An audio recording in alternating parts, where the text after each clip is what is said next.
Okey, Assalamualaikum warahmatullahi wabarakatuh. Okey, hari ni kita bincang soalan nombor 3. Okey, ini soalan omboh. Berbeza sama seperti mana soalan nombor 1. Cuma bezanya di sini, tetap juga dia suruh kamu cari nilai tekanan. Okey, di mana kamu lihat, kamu baca. Hitung nilai tekanan. Dah 3 soalan, tiga soalan minta cari tekanan. So, dengan menggunakan kaedah yang sama. Okey, dan tentukan omboh mana satu yang turun. Okey. Cuma beza soalan nombor 3 ni, sistem ini tidak seimbang. Okey, tidak seimbang. Sebab itu kenapa kalau kamu lihat, cikgu kenapa tekanan dia nilai tak sama? Disebabkan kenapa jawapan dia tekanan tak sama sebab sistem ini tidak seimbang. Tidak seimbang maksud dia sistem ni sentiasa bergerak. 140 Newton ni sentiasa menekan dan 40 ni sentiasa naik. Dia tak berhenti. Okey, maksud dia tekan sampai satu tahap barulah dia berhenti. Tapi kedudukan dia bukan sama paras. Yang ni tekan ke bawah, bawah macam naik apa jokan jongkit lah. Kan? Jokan jongkit, contoh. Okey, papan. Okey, kalau sini pelajar A, kalau ni pelajar B. So, bila seimbang maksud dia papan ni dia tak bergerak dah. Ini kalau berat sama berat. Kalau ini 10 kilo, ini 10 kilo. Okey. Kalau sebelah tu berat dia lebih, contohnya katakan dia berhenti macam ni. Okay, ni A, ini B. Contoh A ni 12 kilo, B ni 10 kilo. So, seimbang, dia sengit. Tapi dia dah berhenti dah. So, maksud dia, tekanan kalau masa ni dia sama sebab dia dah berhenti. Tapi untuk sistem ni, dia tak.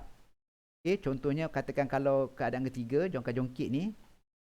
Okay, ini tanah. Okay, dia dah terletak dah. Dia dah terletak ke tanah dah. Ini 100 kilo. Pelajar A. Ini pelajar ini 10 kilo dia. Okay. So, dia dah terhenti. Sebab akan berhenti sebab dia terletak. Kalau tak terletak, dia akan sentiasa berpusing. Okay, sama juga macam sistem ni. Sistem ni tak seimbang. Sebab tu kenapa nilai tekanan dia tak sama. Biasanya kalau kamu baca soalan, dia akan sebut nyatakan daya pada beban ataupun nyatakan beban yang dihasilkan dalam keadaan seimbang. Itu ayat dia seimbang. Tapi ni bukan seimbang. Okey, cikgu ulang balik. Dita ini tidak seimbang. Tidak seimbang. Bila tidak seimbang, nilai PA dan nilai PB adalah tidak sama. Sebab dia tak seimbang. Sebab tu kamu kena cari kedua-dua nilai PA. Okay, sama juga macam sebelum ni kamu kira. Nilai PA, formula dia adalah FA bagi AA. FA dah ada 40 Newton, AA tak ada. So, AA kena cari pi R square. Apa nilai R? Dia bagi diameter. Tapi dia dah bagi meter. So, jangan tukar sebab unit dia dah memang meter.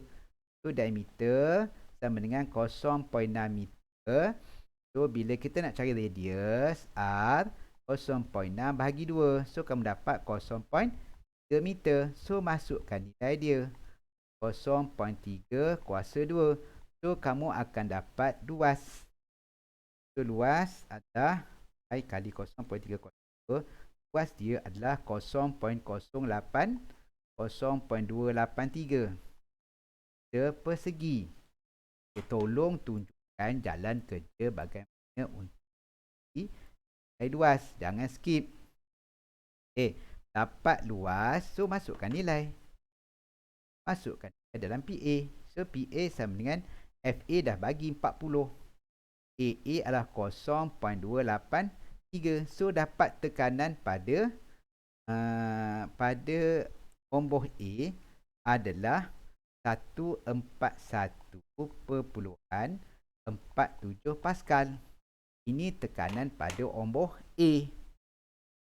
Pada omboh B pun sama kaedah dia. FB bagi AB. FB dah ada iaitu 140. AB kena cari. Sama juga kaedah dia. AB pi R square. Berapa nilai diameter dia? Diameternya dia bagi 1 meter. Jangan tukar. Bagi meter. So 1 meter. Okay. So nak cari radius 1 bahagi 2. So dapat 0.5 meter. So masukkan nilai dia. 0.5 kuasa 2. So kamu akan dapat nilai pi kali 0.5 kuasa 2. Kamu akan dapat jawapan dia 0.785 meter square. Okay. Dan masukkan nilai dia dalam formula sama dengan 140 bagi 0.785. So kamu akan dapat jawapan dia adalah 178.5 Pascal. Bermaksud tekanan pada B adalah 178, tekanan pada A adalah 141. Ini menunjukkan tekanan pada omboh B lebih tinggi. So, bila tekanan pada omboh B lebih tinggi, so yang akan turun adalah omboh B. Sebab dia ni tekanan tinggi, dia akan tekan. Yang ni akan naik. Okey. Ini bagi sistem yang tak seimbang. Sebab tu nilai tekanan dia tidak sama. Okey, itu soalan tekanan. Okey, soalan yang kedua. Okey, soalan kedua. Ini ayat dia lain. Untuk mendapatkan keseimbangan. Okey, kalau tadi dia tak sebut. Sekarang ni dia sebut. Kalau untuk mendapatkan keseimbangan pada kedua-dua silinder. Okey, maksud dia sekarang ni, dia bagi beban. Dia kata beban A masih 140. Sorry. Beban B, silinder B masih 140. Okay. So, bila dia kata masih 140, kita ambil tekanan di sini. Okay. Ambil PB. Sebab di sini yang masih kekal. Yang ni dah berubah dah. So, seimbang. Ambil dekat PB.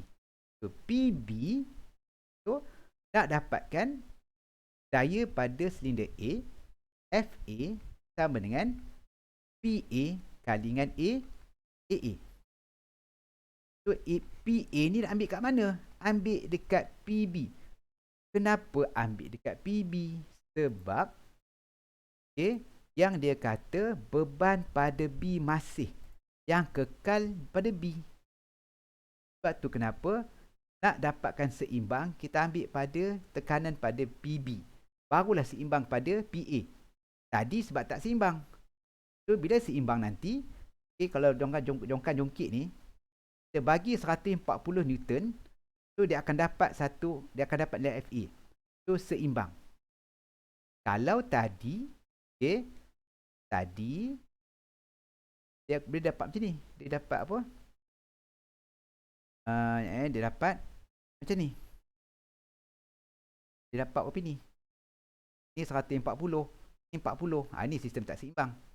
Sebab tu kenapa kita ambil nilai F pada PB, pada omboh B tekanan dia. So masukkan nilai dia. AA kita dah cari dah. Dah memang ada sebelah. So tak payah cari dah sebab dah ditunjukkan di sebelah. Yang dah ada sebelah, tak payah cari dah sebab PB kita dah cari dah. Yang ni 178.25. So tulis balik 178.25 kali AA pun kita dah cari kat sebelah ni. Iaitu AA kita dah cari 0.283. So 0.283. So dapatlah daya pada FA bila sistem seimbang. Daya pada FA kita akan dapat adalah 0.283 dah 50.4 Newton. Barulah tadi dia macam ni 140 kat sini, ini adalah 50.4. Baru seimbang. Kalau tadi 40 Newton, sistem tu akan jadi macam ni 140 40 Newton. Ini sistem tak seimbang. Ini soalan 2. Okey. Soalan 3. Jika omboh A ditukar kepada 20 Newton. Ini menyebabkan pelajar banyak keliru. Okey. Kalau kamu lihat dia kata sekarang ni daya pada omboh B tetap sama. Okey. Daya pada omboh B tetap 140. Cuma beban dia kurang pada 20 Newton. Logik dia, kalau beban makin berkurangan, daya yang kita kenakan pada di sini juga akan berkurangan. Tak adalah kita teruk sangat nak angkat. Okey. Ataupun soalan nombor 3 ni, dia kata jarak. Dia bagi jarak. So maksud dia, kalau makin ringan, jarak yang diangkat akan lebih tinggi lah. Sebab dia mudah nak angkat. Tapi kalau berat, so jarak dia akan lebih rendah. Sebab tu untuk soalan ini, okay, dia kata jika beban A ditukar kepada 20 Newton, ini dia hanya bagi tahu je. Dia bagi tahu je. Dia tukar pada 20 Newton. Tapi pada omboh B tetap kekal 140 Newton. So, kerja W. Okay, FB. Kenapa cikgu letak pada FB? Sebab yang buat kerja adalah FB. Okay, padam sikit. Yang buat kerja adalah FB. Sebab FB yang menekan. Macam cikgu sebut tadi kan. Cikgu sebut tadi, sebelum kelas sebelum ni. Okay, yang buat kerja siapa? Yang menekan. Ini yang tekan. Bila ni yang tekan, ini yang buat kerja. Ini angkat. Ini yang beban. Ini beban, ini daya. So, jangan ambil nilai ni pula. Ambil nilai ni. Daya yang melakukan kerja. Jangan ambil pada beban. So, daya yang melakukan kerja adalah FB adalah sama dengan FB kali dengan D. D ni 3 cm. So, tukarkan dalam meter. Kamu akan dapat 0.3 meter. So, kalikan aja. 140 kali 0.03. So, kamu akan dapat 140 kali 0.03. So, kamu akan dapat 4.2 joule. Ini kerja. So, kuasa FB sama dengan W FB bagi T. T dah bagi dah 5 saat. So, masuk aja 4.2 bagi dengan 5. So, kamu akan dapat jawapan adalah bagi 5 adalah 0.84 joule. Itu sahaja. Dengar elok cikgu terangkan ni. Cuba fahamkan. Okay. Tengok banyak kali video ni pun tak ada masalah. Cuba fahamkan. Sebab bendanya untuk soalan ketiga, cara pengiraan yang sama, cuma bentuk soalan yang berbeza. Okay. Itu saja. Sekian. Terima kasih. InsyaAllah kita jumpa pada soalan yang keempat.